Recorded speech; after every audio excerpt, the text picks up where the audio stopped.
Good morning, ladies and gentlemen.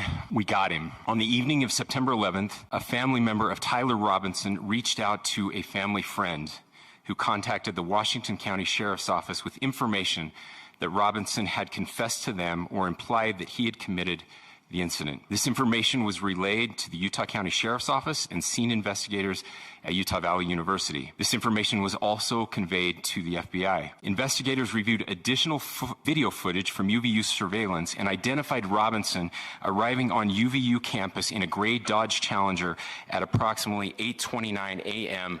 on September 10th, in which he is observed on video in a plain maroon t-shirt, light-colored shorts, a black hat with a white logo, and light-colored shoes. When encountered in person by investigators in Washington County on September 12th, in the early morning hours, Robinson was observed in consistent clothing with those surveillance images. Investigators interviewed a family member of Robinson who stated that Robinson had become more political in recent years. The family member referenced a recent incident in which Robinson came to dinner prior to September 10th, and in the conversation with another family member, Robinson mentioned Charlie Kirk was coming to UVU. They talked about why they didn't like him and the viewpoints that he had. The family member also stated Kirk was full of hate and spreading hate. The family member also confirmed Robinson had a gray Dodge Challenger. Investigators identified an individual as the roommate of Robinson.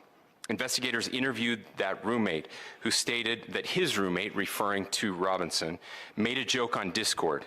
Investigators asked if he would show them the messages on Discord. He opened it and showed several messages to investigators and allowed investigators to take photos of the screen as each message was shown by Robinson's roommate. These photos consisted of various messages, including content of messages between the phone contact named Tyler with an emoji icon and Robinson's roommate's device.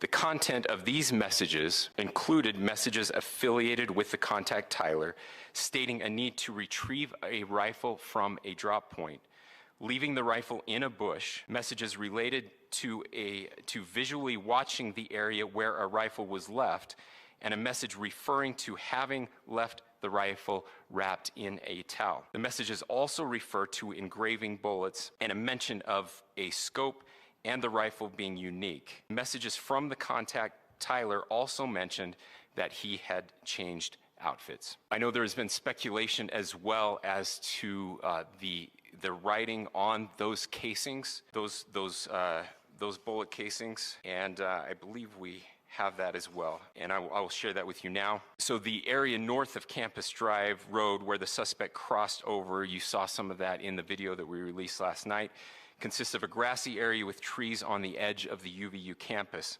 Investigators discovered a bolt-action rifle wrapped in a dark-colored towel. The rifle was determined to be a Mauser Model 98 30-06 caliber bolt-action rifle. The rifle had a scope mounted on top of it. Investigators noted inscriptions that had been engraved on casings found with the rifle. Inscriptions on a fired casing read, "Notices, bulges, capital OWO, what's this question mark?" Inscriptions on the 3 unfired casings read, "Hey fascist, exclamation point, catch, exclamation point." Up arrow symbol, right arrow and symbol, and 3 down arrow symbols. A second unfired casing read, "Oh Bella Chow, Bella Chow, Bella Chow, Chow Chow." And a third unfired casing read, "If you read this, you are gay, LMAO."